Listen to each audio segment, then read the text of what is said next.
हाय hello खम्मा घड़ी, welcome back to my channel. और चैनल का नाम है चिंतन असोबा व्लॉग्स। और आज हम बात कर रहे हैं पॉलिटी की। जी हाँ, पॉलिटी में मैं आज अपने लेक्चर शुरू करने वाली हूँ पंचायती राज सिस्टम से। तो पंचायती राज सिस्टम के बारे में अगर मैं बात करूँ तो हम सबसे पहले इस बारे में बात करेंगे कि क्यों आया था, कैसे आया था और उसका मोटिव क्या था। तो सबसे पहले तो पंचायती राज सिस्टम जो है वो क्या चीज़ है, वो एक system of local self government है। मतलब लोकल लेवल पर जो गवर्नमेंट होती है उसको पंचायती राज सिस्टम कहते हैं। और ये इस्टेब्लिश किया गया था सभी स्टेट्स में स्टेट लेजिस्लेचर के द्वारा। और इसके अंदर इसका जो मोटिव था वो ये था कि डेमोक्रेसी को हम ग्रास रूट लेवल पे कैसे लेके आएंगे। और डेमोक्रेसी को ग्रास रूट लेवल पे क्यों लाना है, क्या, ताकि रूरल डेवलपमेंट पे हम स्पेसिफिकली फोकस कर सकें। ये हमारा मेन मुद्दा था। इसके बारे में अब मैं एवोल्यूशन के बारे में आपको बताऊंगी, किस तरीके से इवॉल्व हुआ था और ये धीरे धीरे कॉन्स्टिट्यूशनलाइज इसको कब किया गया था। 73rd अमेंडमेंट आया था कि जब इसको कॉन्स्टिट्यूशनलाइज किया गया था, और 1992 में इसको कॉन्स्टिट्यूशन का दर्जा दिया गया था। इस बारे में बात करेंगे।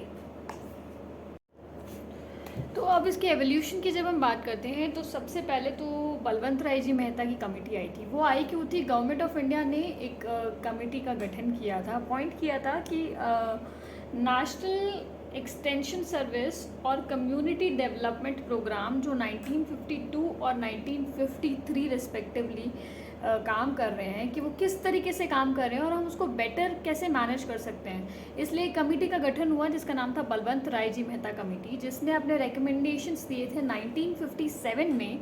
और ये बताया था कि हम बेटर करने के लिए एक पंचायती राज सिस्टम लाएंगे जिसका फंडा होगा डेमोक्रेटिक डिसेंट्रलाइजेशन। अब डेमोक्रेटिक डिसेंट्रलाइजेशन क्या होता है? डिसेंट्रलाइज मतलब डिस्पर्स करना, और डेमोक्रेटिक मतलब गवर्नमेंट को जो उसकी पावर्स हैं उसको सब ऑर्डिनेट्स में बांटना। तो इस तरीके से उन्होंने इसके थ्रू, इस चीज़ के माध्यम से उन्होंने कुछ स्पेसिफिक रिकमेंडेशंस दिए जिसके बारे में हम बात करेंगे। सबसे पहले तो थ्री टायर पंचायत सिस्टम दिया उन्होंने, जो विलेज लेवल पे विलेज पंचायत, उसके बाद में ब्लॉक लेवल पे पंचायत समिति, एंड जिला लेवल पे जिला परिषद। तो इस तरीके से उन्होंने 3 टायर सिस्टम बनाया। और विलेज पंचायत में डायरेक्टली इलेक्टेड रिप्रेजेंटेटिव्स थे, और जबकि पंचायत समिति और जिला परिषद में इनडायरेक्टली इलेक्टेड मेंबर्स थे। थर्ड स्पेसिफिकेशन इसका ये था कि इसके अंदर जो प्लानिंग और डेवलपमेंट एक्टिविटीज़ थी वो सारी इन बॉडीज़ को सौंप दी गई। मतलब जो पंचायत समिति है वो एग्जीक्यूटिव बॉडी होगी, और जो जिला परिषद है वो सिर्फ और सिर्फ एडवाइजरी, कोऑर्डिनेटिंग या फिर सुपरवाइज करेगी। तो डिस्ट्रिक्ट कलेक्टर था, वो चेयरमैन के रूप में जिला परिषद का निकल के आए। और साथ साथ में genuine transfer of power and responsibilities to these democratic bodies हमें देखने को मिली। Adequate resources should be transferred to these bodies to enable them to discharge their functions and fulfill their responsibilities.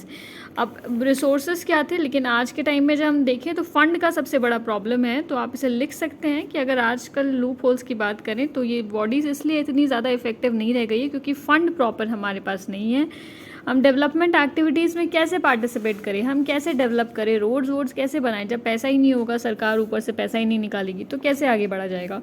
तो फिर एक ये बहुत बड़ा लूप होल है। और आगे चलते, system should These recommendations of the committee were accepted by the National Development Council in January 1958, and the council did not insist on a single rigid pattern and left it to the states to evolve their own patterns suitable to local conditions. But the basic principle of and broad fundamentals should be identical throughout the country. मतलब जब ये system आया गया तो उसमें बोला कि सब अपने अपने स्टेट्स के अकॉर्डिंग जो उनका लोकल कंडीशंस हैं उसके अकॉर्डिंग इसको अपना सकती है। कोई रिजिड सिंगल पैटर्न फॉलो नहीं होगा। कोई पर बेसिक जो प्रिंसिपल था ना, ब्रॉड फंडामेंटल्स तो सेम रहने वाले हैं पूरे कंट्री में, लेकिन सब स्टेट्स अपनी लोकल कंडीशंस के अकॉर्डिंग इस पंचायती राज सिस्टम को अपने स्टेट में इवॉल्व कर सकती है। ठीक है, अब आगे बढ़ते हैं। अब राजस्थान जो था वो फर्स्ट स्टेट था जिसने पंचायती राज को इस्टेब्लिश किया था, और the scheme was inaugurated by prime minister on October 2, 1959 in Nagaur district. मतलब नागौर हमारे बीकानेर से पास में ही है, वहाँ पे इसको 2 अक्टूबर को 1959 को इनॉग्रेट किया गया था प्राइम मिनिस्टर के द्वारा। और उसके राजस्थान के बाद में आंध्र प्रदेश में हुआ था और उसके बाद में ये और भी स्टेट्स में अडॉप्ट किया गया था। एंड वैसे तो मोस्ट ऑफ द स्टेट्स ने पंचायती राज इंस्टीट्यूशन को मिड 1960 तक अडॉप्ट कर लिया था, लेकिन कुछ डिफरेंसेस थे हर स्टेट में इस सिस्टम को अपनाने के, क्योंकि मैंने जैसे कि आपको बताया था कि इसमें ये छूट दी गई थी कि सब अपनी अपनी लोकल कंडीशंस देख के इसको लागू कर सकते हैं। जो डिफरेंस आपको देखने को मिला वो किस किस चीज़ में मिला, मतलब एक तो डिफरेंस ये था कि नंबर ऑफ टीयर्स थे वो अलग अलग थे, समिति और परिषद की जो पोजीशंस हैं और उनके जो टेन्योर हैं वो अलग अलग, तो कॉम्पोजिशन में भी डिफरेंस था, फंक्शंस भी सबके अलग अलग थे, फिनेंस भी सबको अलग अलग वो हुआ था, तो सो ऑन, इस तरीके के डिफरेंस आपको देखने को मिले। फॉर एग्ज़ाम्पल अगर हम बात करें राजस्थान में, तो राजस्थान ने अडॉप्ट किया था थ्री टायर सिस्टम, तमिलनाडु ने अडॉप्ट किया था 2 tier system, West Bengal on the other hand adopted the 4 tier system. Further the Rajasthan Andhra Pradesh pattern panchayat Samiti was powerful as block was the unit of planning and development, while in Maharashtra Gujarat pattern Jilla Parishad was powerful as the district was the unit of planning and development. Some states also established Nyay Panchayat, that is the judicial panchayats to try petty civil and criminal cases. अब इसमें ये बोल रहे हैं कि कहीं जैसे इन लोगों ने अपनी सब स्टेट्स ने अपनी लोकल कंडीशंस के अकॉर्डिंग पंचायती राज सिस्टम को अडॉप्ट किया था। जैसे राजस्थान के अंदर 3 टायर था और तमिलनाडु के अंदर 2 टायर था, मे बी ये वहाँ का जोग्राफिकल जो एरिया है उसके बेसिस पे इन्होंने ये डिसाइड किया था। और वेस्ट बंगाल में जो था 4 टायर सिस्टम था। जैसे और एक और चीज़ के बेसिस पे ये डिफरेंट हुआ करते थे, जैसे राजस्थान और आंध्र प्रदेश जो है उनकी जो पंचायत समिति थी वो ज़्यादा पावरफुल होती थी, क्योंकि ब्लॉक जो सिस्टम ब्लॉक पे जो होता था वो उसकी प्लानिंग और डेवलपमेंट का हिस्सा था, वाइल महाराष्ट्र और गुजरात में जिला परिषद ज़्यादा पावरफुल था, तो जिला परिषद में प्लानिंग और डेवलपमेंट का भार उसके ऊपर था, क्योंकि वहाँ पे डिस्ट्रिक्ट ज़्यादा पावरफुल है। और कुछ स्टेट्स में तो न्याय पंचायत का भी गठन किया गया। अब न्याय पंचायत को जुडिशियल पंचायत भी कहते हैं, जो सिविल छोटे मोटे सिविल और क्रिमिनल केसेस को भी सॉल्व कर देते हैं। अब मैं आपको ये बता रही हूँ कि जो सबसे पहले नीचे जिला ग्राम पंचायत होती है, फिर उसके ऊपर ब्लॉक होता है, फिर उसके ऊपर होता है डिस्ट्रिक्ट होता है। जो गाँव में होती है वो ग्राम पंचायत होती है, और इसके ऊपर जो ब्लॉक्स होते हैं, जो इतने सारे ब्लॉक मिलके फिर एक डिस्ट्रिक्ट बनाता है, जो बीकानेर डिस्ट्रिक्ट है उसके अंदर ब्लॉक्स हैं, और ब्लॉक के अंदर ब्लॉक पंचायत समिति होती है, और जिला के अंदर डिस्ट्रिक्ट के अंदर जिला परिषद होता है, और नीचे ग्राम पंचायत होती है। और हमने ये भी पढ़ा कि इन्होंने क्या क्या रिकमेंडेशंस दिए थे और उसके बाद में हमने ये भी जाना कि राजस्थान में सबसे पहले ये इस्टेब्लिश हुआ था, उसके बाद में आंध्र प्रदेश। और ये जो पंचायती राज सिस्टम जो अडॉप्ट किया गया था वो सब ने अपने लोकल कंडीशंस को ध्यान में रखकर हर स्टेट में लागू हुआ था, तो एक फिक्स पैटर्न नहीं था, सब अपने state wise state legislature decide करता था कि 3 टायर होगा या 2 टायर होगा, या पंचायत समिति होगी या जिला परिषद के पास पावर होगी, वो सब डिसाइड होता था। अब इनका मेन काम तो प्लानिंग एंड डेवलपमेंट का ही होता था, लेकिन 1977 तक ये धीरे धीरे डिक्लाइन होता चला गया, मतलब जो इसकी जो पावर्स है वो धीरे धीरे खत्म होती चली गई। तो इसलिए जनता गवर्नमेंट जो आई थी 1977 में, उन्होंने एक पंचायती राज इंस्टीट्यूशन को कमेटी अपॉइंट की, जो कि जिसके चेयरमैन थे अशोक मेहता जी। उन्होंने अपनी रिपोर्ट दी थी 1978 में, जिसमें 132 रिकमेंडेशंस दिए गए थे, और उस रिकमेंडेशन से रिवाइव करना चाहते थे वो कि जो स्ट्रेंथन करना चाहते थे, जो कि घटी हुई पावर थी पंचायती राज सिस्टम की कंट्री में, उसको रिवाइव करना चाहते थे। तो उनके जो मेन रिकमेंडेशंस थे वो ये थे कि वो 3 टायर ना होकर उसको 2 टायर कर दो, जिला परिषद जो है वो डिस्ट्रिक्ट लेवल पे कर दो, और मंडल पंचायत को आप कुछ ग्रुप ऑफ विलेजेस को कंबाइन करके मंडल पंचायत बनाई जाए, जिसकी टोटल पॉपुलेशन 15,000 से 20,000 तक है, ऐसे गाँव को मिलाकर एक मंडल पंचायत बनाएं। और जो डिस्ट्रिक्ट जो है, जो फर्स्ट पॉइंट होगा डिसेंट्रलाइज करने का स्टेट में, स्टेट लेवल के बाद डिस्ट्रिक्ट लेवल पे सबसे ज़्यादा पावर को डिसेंट्रलाइज किया जाएगा। और जिला परिषद जो है वो एग्जीक्यूटिव बॉडी होगी और रिस्पॉन्सिबल होगी प्लानिंग और प्लानिंग डिस्ट्रिक्ट लेवल पे। और जो ऑफिशियल पार्टिसिपेशन होना चाहिए पॉलिटिकल पार्टीज़ का पंचायत इलेक्शंस में, ये भी बोला गया था कि पंचायती राज इंस्टीट्यूशन है उसके ऊपर कंपलसरी पावर्स, उसके पास में कंपलसरी पावर्स होनी चाहिए टैक्सेशन की, ताकि वो अपने फाइनेंशियल रिसोर्सेज को खुद संभाल सके और मोबिलाइज कर सके। और रेगुलर सोशल ऑडिट होनी चाहिए डिस्ट्रिक्ट लेवल पे एक एजेंसी के द्वारा, और कोई फिक्स लेजिस्लेटर्स हम लोग बनाएं जो कि चेक करता रहे कि जो फंड्स अलॉटेड हुए हैं वल्नरेबल सोशल इकोनॉमिक ग्रुप्स को, उनका प्रॉपर्ली यूज़ हो रहा है कि नहीं हो रहा। और स्टेट गवर्नमेंट जो है वो सुपरसीड नहीं करेगी पंचायती राज इंस्टीट्यूशन को, अगर सुपरसीड कर जाती है तो ऐसे में 6 महीने के अंदर वापस से इलेक्शंस होंगे। न्याय पंचायत जो है वो एकदम सेपरेट बॉडीज़ होगी, डेवलपमेंट पंचायत से अलग रहेगी वो, और उनको न्याय पंचायत को प्रिसाइड करेंगे क्वालिफाइड जजेस। और जो चीफ इलेक्टोरल ऑफिसर होता है स्टेट का, वो कंसल्ट करेगा चीफ इलेक्शन कमिश्नर से और कंडक्ट करेगा पंचायती राज इलेक्शंस को। ये सब हम वो बातें कर रहे हैं जो अशोक मेहता जी कमेटी ने बोला था। और कुछ वॉलंटरी एजेंसीज जो होती है वो एक इंपॉर्टेंट रोल प्ले करेगी, सपोर्ट करेगी पंचायती राज को, और जो मिनिस्टर होगा पंचायती राज का वो भी अपॉइंट किया जाएगा स्टेट काउंसिल ऑफ मिनिस्टर्स में से, जो कि लुक आफ्टर करेगा पंचायती राज इंस्टीट्यूशंस के अफेयर को। और एसटी एससी के लिए भी हमने रिजर्व की थी कुछ सीट्स उनके पॉपुलेशन के बेसिस पर। और कॉन्स्टिट्यूशनल रिकॉग्निशन की भी बात की गई थी पंचायती राज इंस्टीट्यूशन में, और कॉन्स्टिट्यूशनल स्टेटस इसको दिया जाए ऐसा बोला गया था पहली बार। मतलब ये बहुत इंपॉर्टेंट हो जाता है क्योंकि अशोक मेहता कमेटी में पहली बार बोला गया था, लेकिन ये जनता गवर्नमेंट कोलैप्स हो गई थी अपने टर्म से पहले ही, तो कोई एक्शन नहीं लिया गया था इनके रिकमेंडेशन पर। फिर भी कर्नाटका, वेस्ट बंगाल, आंध्र प्रदेश में कुछ इस तरीके की रिकमेंडेशन अशोक मेहता कमेटी द्वारा जो लाई गई थी उनको लागू किया गया था। अब जीवी के राव कमेटी आई थी। अब इन्होंने क्या बोला था, जो अब देखो अब आई थी जीवी के राव कमेटी। इस कमेटी में ये रिव्यू करने आई थी जो एग्जिस्टिंग एडमिनिस्ट्रेटिव अरेंजमेंट्स जो चल रहे थे ना, जैसे कि रूरल डेवलपमेंट और पॉवर्टी एलिविएशन प्रोग्राम्स, उनको ये रिव्यू करने के लिए आई थी। और चेयरमैन इसके कौन थे, जीवी के राव, जो अपॉइंट किए गए थे प्लानिंग कमीशन के द्वारा 1985 में। अब हुआ यूँ कि कमेटी कंक्लूजन में पहुंच गई, जो डेवलपमेंटल प्रोसेस जो हो रहे हैं ना वो धीरे धीरे ब्यूरोक्रेटाइज हो रहे हैं। ब्यूरोक्रेटाइज क्या होते हैं कि मतलब एक्सेसिवली स्लो हो जाते हैं, जो तारीख पे तारीख मतलब आपको आगे से आगे लटकाते रहते हैं, काम बहुत धीरे धीरे, सरकारी काम आपको पता है बहुत धीरे धीरे होते हैं, तो वैसे उस तरीके से बहुत धीरे होते गए। तो ये उन्होंने बोला कि इस तरीके से अगर ब्यूरोक्रेटाइजेशन हो गया डेवलपमेंट का, तो ये हमारे जो डेमोक्रेटाइजेशन जो है, जो ये हमारा वीक कर रहा है पंचायती राज इंस्टीट्यूशन को, जो कि क्या बोला था इन्होंने, जो अब ये प्रोसेस हो रहा है ग्रास विदाउट रूट्स हैं। तो कमेटी ने कुछ रिकमेंडेशंस दिए जो स्ट्रेंथन करने के लिए पंचायती राज सिस्टम को और वापस से जन्म देने के लिए, मतलब वापस रिवाइव करने के लिए पंचायती राज को। उन्होंने बोला जो डिस्ट्रिक्ट लेवल बॉडी है, जिला परिषद जो है, वो सबसे इंपॉर्टेंट है, और उसकी जो डेमोक्रेटिक डिसेंट्रलाइजेशन में सबसे इंपॉर्टेंट रोल प्ले करती है जिला परिषद। और district is the proper unit of planning and development.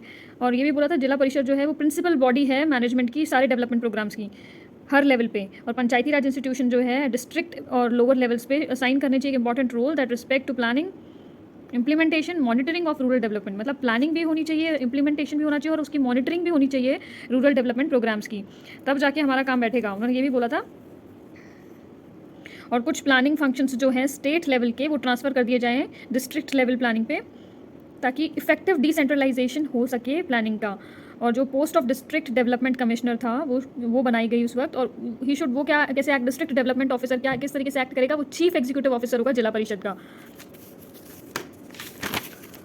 और वो उसके पास चार्ज होगा सारी डेवलपमेंट डिपार्टमेंट्स का डिस्ट्रिक्ट लेवल पर। और इलेक्शंस जो होंगे पंचायती राज इंस्टीट्यूशन के वो रेगुलरली करे जाएंगे, क्योंकि ऐसा पाया गया कि 11 स्टेट्स में तो इसके इलेक्शंस हो ही नहीं रहे थे, तो ये भी बोला गया था। और जो कमेटी थी इसने जो कमेटी की जो स्कीम थी डिसेंट्रलाइज करने की सिस्टम को, और उसमें उसने जो लीडिंग रोल दिया वो लोकल प्लानिंग और डेवलपमेंट को दिया। और इट इज़ लीडिंग रोल जो है पंचायती राज को दिया लोकल प्लानिंग और डेवलपमेंट में। और ये जो रिकमेंडेशंस थी ये डिफरेंट इसी तरीके से थी दंतवाला कमेटी से और हनुमंता राव कमेटी में। बेसिक सी बात है, क्योंकि ये दोनों जो है कमिटीज़ ये जोर दे रही थी डीसी को, मतलब कलेक्टर को, डिस्ट्रिक्ट कलेक्टर को सारे इंपॉर्टेंस देती थी। लेकिन ये जो जीवी के राव कमेटी थी इसमें जो डिसेंट्रलाइजेशन जो था वो उन्होंने रेकमेंड किया था डेवलपमेंट रोल पंचायती राज को ही देने को।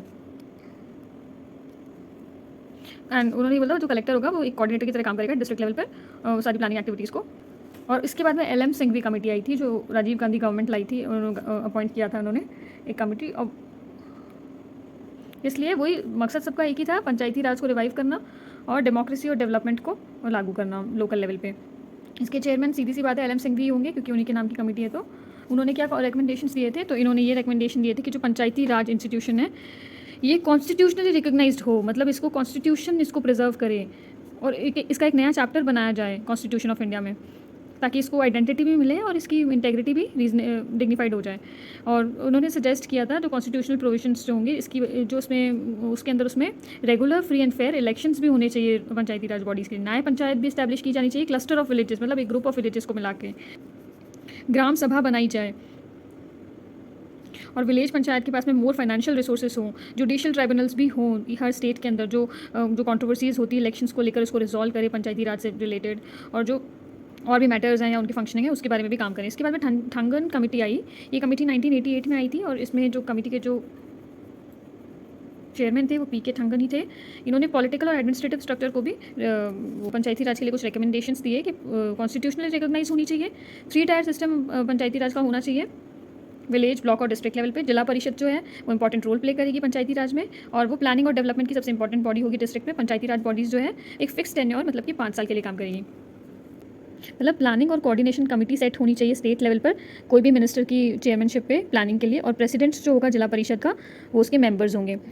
और डिटेल्ड लिस्ट ऑफ सब्जेक्ट्स पंचायती राज के वो भी प्रिपेयर करनी चाहिए और उसको भी कॉन्स्टिट्यूशन में इनकॉर्पोरेट करना चाहिए। और रिजर्वेशन जो होगा सीट्स का 3 टायर में वो भी पॉपुलेशन के बेसिस पे होना चाहिए। और वुमेन के रिजर्वेशन की भी इसमें बात की गई थी। और स्टेट फिनेंस कमीशन भी सेटअप होना चाहिए जो कुछ गाइडलाइंस बनाएगा जो किस तरीके से फिनेंस को ये लोग डिवॉल्व करेंगे, डेवल्यूशन ऑफ फिनेंस के बारे में भी बताएगा।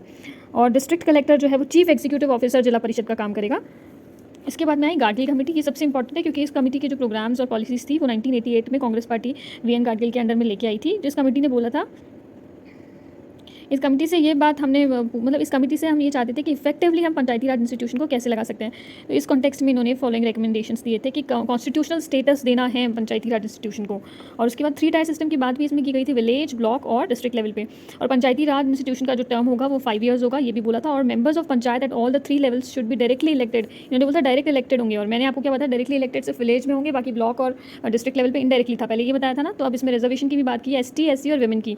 पंचायती राज बॉडीज़ जो है वो रिस्पॉन्सिबली प्रिपेयर करेगी, इंप्लीमेंट करेगी प्लान्स को जो सोशो इकोनॉमिक डेवलपमेंट करेंगे। और इस पर्पज़ के लिए उन्होंने कुछ सब्जेक्ट्स भी चुने जो कि कॉन्स्टिट्यूशन में होंगे। उन्होंने ये कहा था, उन्होंने ये भी बोला था कि पंचायती राज बॉडीज़ जो है वो एम्पावर करेगी, मतलब उनके पास पावर होगी एक तो टैक्स और ड्यूटीज़ लगाने की, कलेक्ट करने की और अप्रोप्रिएट करने की। और उन्होंने ये भी बोला था कि establishment of state finance commission होगा जो एलोकेट करेगा फिनेंसेस को पंचायत में। और एक स्टेट इलेक्शन कमीशन भी बनाया जाएगा जो कंडक्ट करेगा इलेक्शंस को पंचायत के लिए। ये सारे अबव रिकमेंडेशंस थे जो गाडगिल कमेटी ने दिए थे। और यही बेसिस था ड्राफ्ट का जो कि अमेंडमेंट बिल बना था कॉन्स्टिट्यूशनल स्टेटस देने के लिए जो पंचायती राज इंस्टीट्यूशन को प्रोटेक्ट करेगा। उसका जो बेस था वो गाडगिल कमेटी के रिकमेंडेशंस ही थे। तो अब हम नेक्स्ट लेक्चर में पढ़ेंगे constitutionalisation of 73rd amendment act, that is Panchayati Raj, उसके बारे में पढ़ाई करेंगे।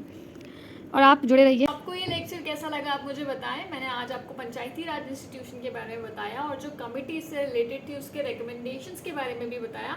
और अब हम नेक्स्ट लेक्चर में बात करेंगे कि कैसे कॉन्स्टिट्यूशनल स्टेटस इसको प्रोवाइड हो गया था और किस तरीके से हमारे पंचायती राज इंस्टीट्यूशन को कॉन्स्टिट्यूशन में जगह मिली थी 73rd अमेंडमेंट के थ्रू। इसके बारे में मैं बात करूँगी नेक्स्ट वीडियो में। आप कहीं मत जाइए, stay tuned, be happy, be humble, be kind.